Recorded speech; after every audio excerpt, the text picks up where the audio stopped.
Berita baik untuk semua yang mencari pekerjaan. Peluang untuk memenuhi jawatan kosong dibawakan khas oleh Sarawak FM bersama Kementerian Sumber Manusia bersama Perkeso. Di Kuching Agro Nursery Kuching mempelawa penduduk tempatan untuk mengisi 20 kekosongan sebagai pekerja am dalam sektor pertanian di Kota Semarahan, gaji RM1,500 sebulan. United Team Tracks dan Berhad Kuching mempelawa penduduk tempatan untuk mengisi 110 kekosongan sebagai pekerja am dalam sektor peladangan kelapa sawit di Sirian, gaji RM57.69 sehari. DZ Care Engineering dan Berhad Kuching mempelawa penduduk tempatan untuk mengisi 30 kekosongan sebagai pekerja am dalam sektor pembinaan di Kuching, gaji RM1,500 sebulan. Klasik Emas Sarawak dan Berhad Kuching mempelawa penduduk tempatan untuk mengisi 3 kekosongan sebagai pekerja am dalam sektor pembuatan di Kuching, gaji RM1,500 sebulan. Wah Young Agro Industries dan Berhad Kuching mempelawa penduduk tempatan untuk mengisi 5 kekosongan sebagai pekerja am dalam sektor pembuatan di Sirian, gaji RM1,500 sebulan. Zack Lim SRQ Concrete Floor dan Berhad Kuching mempelawa penduduk tempatan untuk mengisi 2 kekosongan sebagai pekerja am dalam sektor pembinaan di Kuching, gaji RM1,500 sebulan. Sinhim Guan Tire Mart dan Berhad Kuching mempelawa penduduk tempatan untuk mengisi 1 kekosongan sebagai mekanik dalam sektor perkhidmatan bengkel kenderaan di Kuching, gaji RM1,700 sebulan dan RM150 allowance makanan.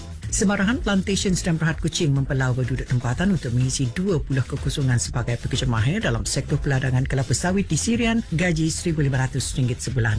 Techyi Constructions dan Berhad Kuching mempelawa penduduk tempatan untuk mengisi pelbagai kekosongan dalam sektor pembinaan di Kuching, gaji RM1,500 hingga RM1,600 sebulan. Bombay Spice Samar Indah dan Berhad Kuching mempelawa penduduk tempatan untuk mengisi pelbagai kekosongan dalam sektor perkhidmatan restoran di Kota Semarahan, gaji RM1,700 sebulan. Catatan kosong di Sibu, CM Global dan Berhad Sibu mempelawa penduduk tempatan untuk mengisi 20 kekosongan sebagai pekerja am dalam sektor pembuatan di Sibu, gaji RM1,500 sebulan. LTK Healthy Home Case dan Berhad Sibu mempelawa penduduk tempatan untuk mengisi 5 kekosongan sebagai ahli terapi dalam sektor perkhidmatan reflexology di Sibu, gaji RM1,600 sebulan. Seri Meranti Spa and Beauty dan Berhad Sibu mempelawa penduduk tempatan untuk mengisi 40 kekosongan sebagai ahli terapi dalam sektor perkhidmatan reflexology di Sibu, gaji RM1,500 sebulan. Wika Jaya dan Berhad Sibu mempelawa penduduk tempatan untuk mengisi pelbagai kekosongan dalam sektor pembinaan di Sibu, gaji RM1,700 sebulan. Immense Fleets dan Berhad Sibu mempelawa penduduk tempatan untuk mengisi 500 kekosongan sebagai pekerja am dalam sektor peladangan kelapa sawit di Sibu, gaji RM1,500 sebulan. Sawit Pro Industries dan Berhad Sibu mempelawa penduduk tempatan untuk mengisi pelbagai kekosongan dalam sektor perkhidmatan bengkel kenderaan di Sibu, gaji RM1,500 hingga RM1,800 sebulan. Catatan kosong di Bintulu,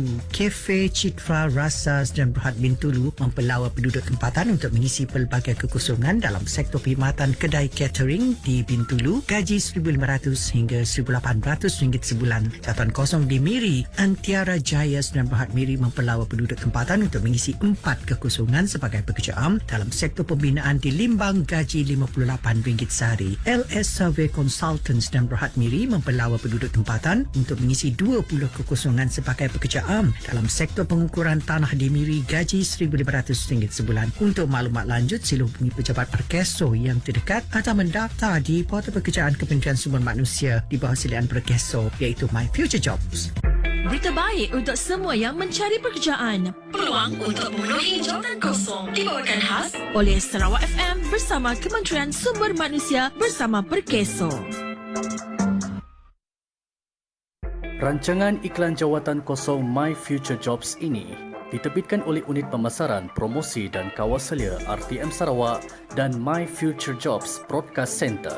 Jangan lupa untuk mengikuti sambungan bahagian ketiga program ini pada esok pukul 1.30 tengah hari dan ulangannya pada pukul 5.30 petang hanya di Sarawak FM Sehati Sejiwa.